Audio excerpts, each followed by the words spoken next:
우리가 은행에 예금을 하면 만일에 하나 은행이 돈을 못 줄 수가 있는 경우가 생기죠. 그렇게 되면 아까운 재산을 날리는 거잖아요. 그렇죠. 그래서 법으로 예금을 받는 금융기관들은 그 일정 금액을 이제 정부가 보호를 해주도록 돼 있거든요. 그렇게 하는 이유는 뭐냐면 첫째는 예금자의 예금을 보호하는 의미가 있고 또 하나는 만약에 그게 없으면 사람들이 불안을 느끼는 경우에 돈을 인출을 한단 말이에요. 그 인출이 몰려버리면 은행이 그 자리에서 망가지거든요. 실리콘밸리 사건처럼. 그렇죠.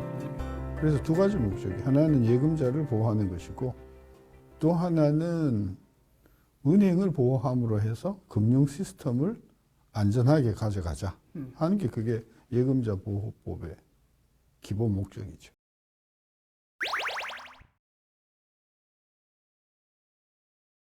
그 아마 5천만 원 된 게 꽤 오래됐어요. 한 20년 가까이 됐을 건데 1,000만 원인가 해서 이제 5천만 원으로 늘었는데 그 사이에 한 20여 년 가까이 사이에 우리나라 경제도 되게 많이 커졌잖아요. 그래서 5천만 원이라고 하는 금액이 충분하냐?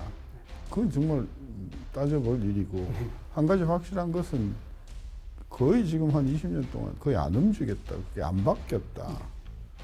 따라서 이건 좀 조정할 필요가 있다 하는 게 첫 번째고 두 번째는 다른 나라의 경우를 보더라도 뭐 미국 같은 경우나 영국이나 일본을 보더라도 첫째 우리보다 보험 금액이 크고요. 또 경제를 감안해서 비교하더라도 훨씬 더 크거든요. 따라서 5천만 원은 분명히 좀 적다. 좀 키워줘야 된다. 그게 지금 뭐 거의 공론화되고 있는 이론이라고 봐요. 앞으로 이걸 자꾸 법을 고칠 것이 아니고 일단은 법에서는 상한을 5억이면 5억, 3억이면 4억 이렇게 정해놓고 시시때때로 정부가 판단해서 필요하다고 하면 가감할 수 있는 신축적인 제도로 가자. 그래서 일단 예금자 보호법에는 뭐 한 3억, 2억으로 설정해 놓고 구체적인 예금자 보험 한도는 대통령령에서 정한다. 해서 이번에 5천이 돼 있는 것을 예를 들면 1억으로 올린다든지 그렇게 하는 것이 저는 맞다고 보고 아마 입법도 그런 식으로 갈 거라고 봐요. 이번에 우리가 예금자 보호법을 고치는 이유는 한국의 금융 시스템이 불안해질 것이 아니고 개인 한도의 그 보험 한도가 5천만 원이 이게 너무 오래된 거다. 이번 기회에 고쳐보자. 그런 뜻이라는 것. 한국의 금융 시스템이 불안한 게 아니라는 것.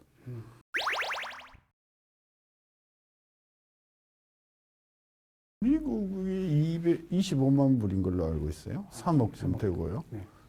미국의 1인당 GDP가 우리의 2배 정도 되니까 그걸 감안한다고 하더라도 우리의 GDP의 2배인데 예금 보험은 우리 5천만 원, 그쪽은 한 3억이니까 6배잖아요. 그걸 감안하더라도 크고 아마 일본도 그 우리나라 돈으로 한 1억 조금 넘어가니까 2배 이상이잖아요. 그것도 크고 유럽도 마찬가지고 전반적으로 웬만한 국가들은 그 예금자 보험 한도가 우리보다 작게는 2배, 많게는 6배 정도 커요. 그럼 한국이 확실히 낮네요. 낮죠. 그게 왜 그러냐면 그 법을 고쳐야 되는 거거든요. 쉽지 않으니까 그렇죠. 함부로 이렇게. 그렇죠. 그게 법을 고치는 일이 컨센서스를 구성하기가 어려워요. 그래서 제가 이번에 법을 바꿀 때는 한번에 크게 한도를 정해놓고 신축적으로 정부가 결정할 수 있도록 하자는 거죠. 그렇게 가야겠네요. 저는 그렇게 갈 거라고 봅니다. 네.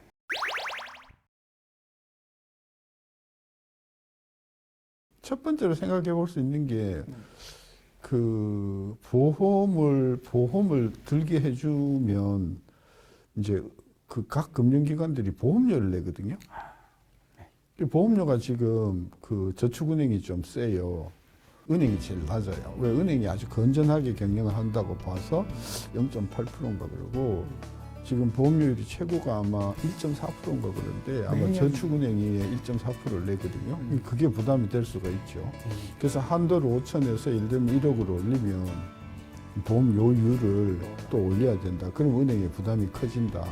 그러면 그 부담 때문에 은행들이 예금이자나 대출이자를 올리거나 또는 예금이자를 낮추지 않겠는가, 이제 그런 그 이야기들을 하는데, 저는 아까도 이야기했지만 우리나라 시스템 자체가 그렇게 불안하지 않기 때문에 그렇게 올린다고 하더라도 보험료를 올리지 않고도 보험료를 올리지 않고도 저는 수습할 수 있다고 생각을 해요.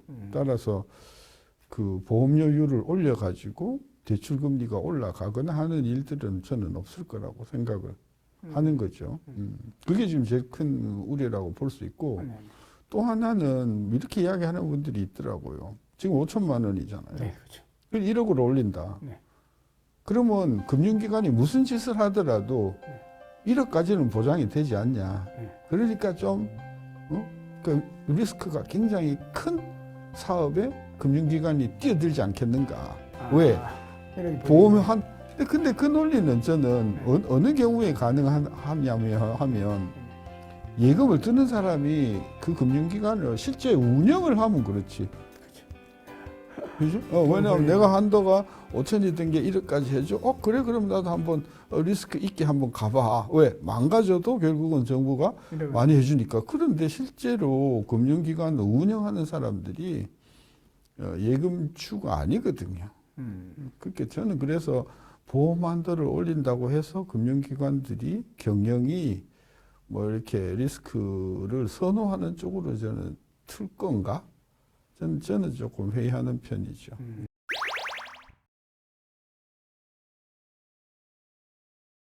결국은 교수님이 처음에 말씀하신 것처럼 이런 예금자 보호는 가장 큰 목적은 이제 국민들의 재산을 그렇죠. 보호해 주는 거니까. 그렇죠. 이런 우려가 있다 하더라도 이건 예. 바꿔야 되는 게 맞는 그러니까 거예요. 지금 한 20년 동안 5천만 원밖에 안 해주니까, 사실은 지금은 세상이 많이 바뀌어갖고 제2금융권이나 또는 증권회사의 역할이 굉장히 커져 버렸어요. 근데 사실은 금융의 가장 핵심은 은행이거든요. 그래서 은행이 사실은 모든 금융의 뿌리라고 봐야 되거든요. 그러면 그 은행이 건전하게 이렇게 육성이 되려고 하면 우리 국민들이 그걸 믿고 은행에 예금을 많이 해줘야 되거든요. 근데 5천만 원밖에 안 해주니까 주식 가고 뭐 주식 가고 이렇게 리스크가 큰 데 쪽으로 돈이 쏠리다 보니까 불편하기도 하고 또 그렇죠. 많은 그 재산을 잃게 되는 그런 게 지금 현상으로 일어나지 않습니까? 저는 그 금융의 가장 초석이 되는 게 은행이다. 은행이 가장 탄탄하게 무너지지 않으려고 하면, 물론 은행도 경영을 잘해야 되고 하지만 기본적으로 우리 국민들이 은행에 대한 신뢰가 있어줘야 된다. 좀 그런 차원에서 예금자 보호를 올려주는 것이 국민의 재산권을 보호한다는 차원에서 굉장히 중요한 기능을 하는 거다.